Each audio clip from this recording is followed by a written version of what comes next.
भाजपा द्वारा मध्य प्रदेश, राजस्थान और छत्तीसगढ़ में 3 नए मुख्यमंत्री को कमान सौंपी है।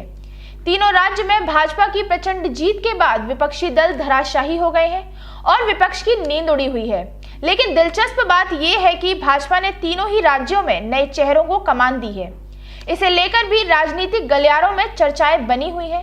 मध्य प्रदेश में यादव कार्ड और राजस्थान में ब्राह्मण कार्ड खेला है। इसे 24 के लिए जातीय प्रयोग माना जा रहा है। इस पर भारतीय जनता पार्टी के पदाधिकारी का कहना है कि जनता भाजपा की रीति नीतियों से प्रभावित होकर लगातार समर्थन दे रही है, लेकिन विपक्षी दलों के लोगों का कहना है कि भाजपा मशीनरी का दुरुपयोग कर रही है। इस संबंध में मथुरा के पूर्व पालिका अध्यक्ष वीरेंद्र अग्रवाल ने पार्टी की उपलब्धियां गिनाई और कहा कि आने वाले समय में फिर भाजपा का परचम लहराएगा। भारतीय जनता पार्टी को 3 प्रदेशों में मिली प्रचंड जीत के बाद अब विपक्षी खेमे की नींद उड़ी हुई है। भारतीय जनता पार्टी के 3 नए मुख्यमंत्री बने हैं, यानी कि मुख्यमंत्री जो बना है उन पर भी भारतीय जनता पार्टी ने एक नया प्रयोग किया है।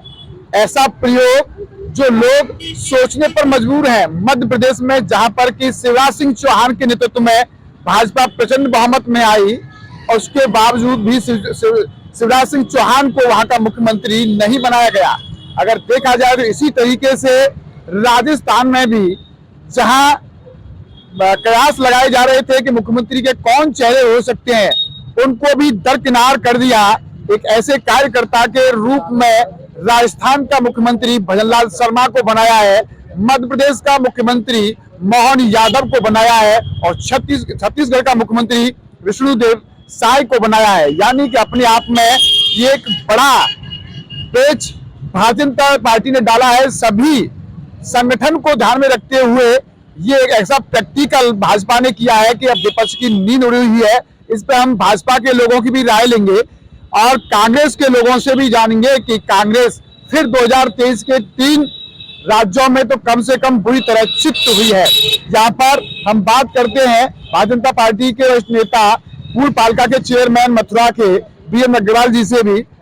जिस तरीके से एक बड़ा प्रयोग हुआ है, यानी कि मध्य प्रदेश में ऐसी स्थिति हो गई कि शिवराज सिंह चौहान मुख्यमंत्री हैं और उनके मुख्यमंत्री रहते प्रचंड बहुमत मिला भाजपा को, लेकिन उनको मुख्यमंत्री नहीं बनाया गया और वहां पर मोहन यादव को मुख्यमंत्री बनाया गया। ये भाजपा का नया प्रयोग है या भाजपा अपने सेंट्रलाइज डिसीजन ले रही है?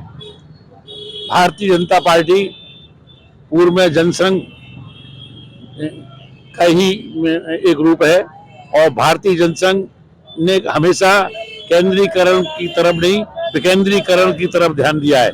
उसी प्रयोग के तहत भारतीय जनता पार्टी के केंद्रीय नेतृत्व ने, केंद्रीय संसदीय बोर्ड ने कार्यकर्ताओं को ये संदेश देना चाहा है कि कोई पार्टी किसी की बापौती नहीं है। पार्टी आम कार्यकर्ताओं की पार्टी है और पार्टी में सबका सम्मान है, सब वर्ग का सम्मान है। आदिवासी हो, पिछड़ा हो या सवर्ण हो, तीनों मध्य प्रदेश में पिछड़े वर्ग का मुख्यमंत्री बनाया गया। और पार्टी ने ये भी संदेश दिया कि कोई कहे कि ये पार्टी यादवों की पार्टी नहीं है। भारतीय जनता पार्टी ने ये भी संदेश देना चाहा है कि यादव कोई नेता ये न समझे कि यादव उनकी अकाय बापौती है। यादव भारतीय जनता पार्टी की तरफ बहुत दिन से देख रहा था और भारतीय जनता पार्टी ने उनको सादर। शिवराज सिंह चौहान तो वहां के सिटिंग मुख्यमंत्री थे उस समय और प्रचंड बहुमत मिला, उनको फिर क्यों हटा दिया पार्टी ने? जो बहुमत मिला है तीनों राज्यों में, ये शिवराज सिंह चौहान, वसुंधरा सिंधिया या रमन सिंह के कारण नहीं मिला। ये जो बहुमत मिला है कांग्रेस की कुरीतियों को दूर करने के लिए और भारतीय जनता पार्टी के कमल फूल पर मोदी योगी का जिस प्रकार से चलता है, तो मोदी जी के नाम पर वोट पड़ा है, कमल के फूल के नाम पर वोट पड़ा है। और ये परिवर्तन भी यही संदेश देता है कि कोई पार्टी को अपनी बापौती ना समझे। पार्टी में इस प्रकार के परिवर्तन अच्छा संदेश दे रहे हैं और कार्यकर्ताओं में खुशी की लहर है। क्या 24 के लिए बड़ा संदेश है? 24 के लिए भी संदेश है और ये हमेशा के लिए संदेश है। 3 राज्यों में भाजपा की प्रचंड जीत पर सपा नेता विशाल खुराना ने कहा कि भाजपा मशीनरी का दुरुपयोग कर सत्ता हासिल कर रही है। भाजपा की प्रचंड जीत तीन राज्यों में और 3 नए मुख्यमंत्री को लेकर हम अलग अलग राजनीतिक दलों के लोगों से बातचीत कर रहे हैं। 24 के लिए क्या संदेश है, हम भाजपा के लोगों से भी बात कर रहे हैं, हम सपा के लोगों से भी बात कर रहे हैं, हम कांग्रेस के लोगों से भी बात कर रहे हैं, यानी विपक्षी दलों से हम जान रहे हैं कि आखिर 24 के लिए भाजपा विपक्षी दलों के लिए कितनी चुनौती है। या हम बात करेंगे बॉबी यानी विशाल खुराना जी से, जो कि समाजवादी पार्टी के और व्यापार मंडल के वो नेता भी हैं। जिस तरीके से 3 राज्यों में प्रचंड बहुमत और 3 नए मुख्यमंत्री, 24 को लेकर भाजपा की विशेष रणनीति, 24 को लेकर भाजपा को आप कहां आकलन कर रहे हैं? देखिए, सबसे पहली बात तो ये है, मैं मध्य प्रदेश भी गया, राजस्थान भी गया, ज़्यादा रहता हूँ हर महीने ही दर्शन करने के लिए, और पब्लिक से बात भी होती है। पब्लिक ने पुरानी सत्ताओं को नकार दिया था, जहाँ भारतीय जनता पार्टी की सत्ताएं चल रही थी 2 प्रदेशों में।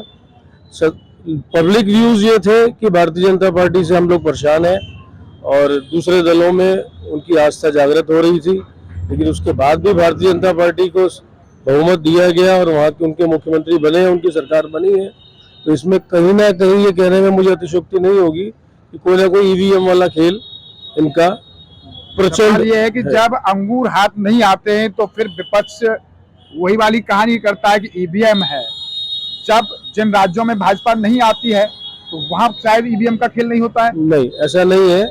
आपको मैं बता दूं, मैं कोई पार्टी स्तर पे आपको भाषण नहीं दे रहा हूं। मैं वहाँ ई रिक्शा वालों से बात करी, तो एक मंदिर में दर्शन करने जाता हूँ एमपी में, वहाँ पर भी मैंने लोगों से बात करी, जनरल ओपिनियन भी जानी थी, तो वहाँ पर भारतीय जनता पार्टी की स्थिति अच्छी नहीं थी। ये मेरा अपना मत है, मैं पार्टी स्तर पे या उस विरोध में नहीं बात कर रहा हूँ, लेकिन उसके बावजूद भी प्रचंड बहुमत आ रहा है। इसका मतलब कहीं ना कहीं ईवीएम की प्रॉब्लम है, इसको लेने में मुझे कोई बुराई नहीं है। जिस तरीके से और भारतीय जनता पार्टी ने वहाँ पर 3 नए अलग अलग राज्यों में मुख्यमंत्री दिए हैं, एमपी में शिवराज चौहान, जिनकी नेतृत्व में बड़ी जीत हासिल हुई है, क्या संदेश मान रहे हैं भाजपा का ये आप? नहीं, उनके लिए तो सुनने में अभी उनकी पार्टी का व्यक्तिगत मामला है, इंटरनल मामला है, लेकिन सुनने में जो आ रहा था आप लोगों के माध्यम से या चीजों में कि शिवराज सिंह चौहान को तो पहले से दरकिनार करके चल रही थी पार्टी, वो तो लेके चली है, चुनाव लड़ा है उनके नाम पर, वो अलग बात हो गई। लेकिन वहाँ इंटरनल सिंधिया का भी नाम चर्चा में था, लेकिन अब आप क्या मानते हैं कि क्या भाजपा की पॉलिसी अब सेंट्रलाइज है? क्या उनके नेताओं को दरकिनार किया जा रहा है? बिल्कुल सेंट्रलाइज है, पुराने नेता सब खत्म।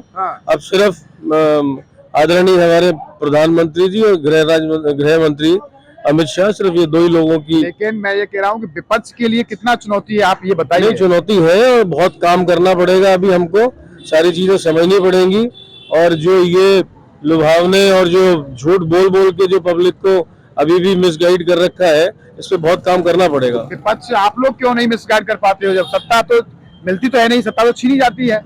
नहीं, देखिए उसमें फर्क है कि हम जनता तक अपनी बात को पहुंचा पा रहे हैं, लेकिन उनका तंत्र, अब आप फिर वही बात कहोगे कि मैं मीडिया से बात कर रहा हूँ और फिर मीडिया की बुराई कर रहा हूँ। मीडिया पे क्या दिखाया जा रहा है, क्या परोसा जा रहा है, इस आपसे ज्यादा अच्छा कोई नहीं जानता होगा। आपको बुरा लगेगा, उसके लिए माफी चाहता हूँ। तो जो चीज दिख रही है लोगों को, हम दिखा रहे हैं, वही तो मीडिया दिखा रहा है, वो मीडिया नहीं दिखा पा रहा ना। मीडिया अब आप राहुल गांधी की बात करिए, अखिलेश यादव की बात करिए, वो जो काम करते रहे, वो चुनावों में काम करते रहे, कहाँ कौन दिखा पाया? क्या मानते हैं कि जिस तरीके से एमपी में यादव कार्ड खेला है भाजपा ने, क्या इसका लाभ 24 में मिलेगा? नहीं, बिल्कुल मिलेगा। ओबीसी का वहाँ पे वर्चस्व है, तो ओबीसी कैंडिडेट को लिया है तो उसका फायदा मिलना चाहिए उनको, जहाँ तक उम्मीद लगती है। क्योंकि मैं अभी पढ़ रहा था उस दिन अखबार में, तो ओबीसी क्लाइंटेज वहाँ 60 to 70% है, तो डेफिनेटली मिलेगा। भाजपा के 3 नए मुख्यमंत्री बनने पर एक तरफ कांग्रेस की नींद उड़ी हुई है, तो वहीं कांग्रेस भी भाजपा पर मशीनरी का दुरुपयोग करने का आरोप लगा रही है। कांग्रेस नेताओं का कहना है कि 2024 में परिणाम भाजपा के विरोध में होंगे। आपने देखा होगा विधानसभा के चुनाव 5 राज्यों में हुए थे, जिसमें तेलंगाना, छत्तीसगढ़, मध्य प्रदेश, राजस्थान और मिजोरम।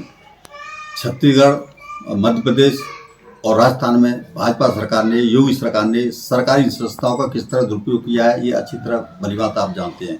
आपने देखा है मध्य प्रदेश में हजारों की संख्या में ईवीएम को बदल दिया गया और उनकी सीलों को तोड़कर दोबारा उसमें वोट डाले गए, और कांग्रेस पार्टी के उम्मीदवार और कांग्रेस पार्टी ने चुनाव आयोग से बार बार शिकायत की, लेकिन छत्तीसगढ़, मध्य प्रदेश और राजस्थान में चुनाव आयोग ने कोई भी ध्यान नहीं दिया, तो निश्चित रूप से हम कह सकते हैं चुनाव आयोग भाजपा के मोदी सरकार के एजेंट के रूप में कार्य कर रहा है। हम चुनाव आयोग पर 1% भी विश्वास नहीं है, और आगामी चुनाव आएंगे उसमें भी अगर इस चुनाव में ये खड़े नहीं उतरे चुनाव आयोग 2024 में तो उतर ही नहीं सकते।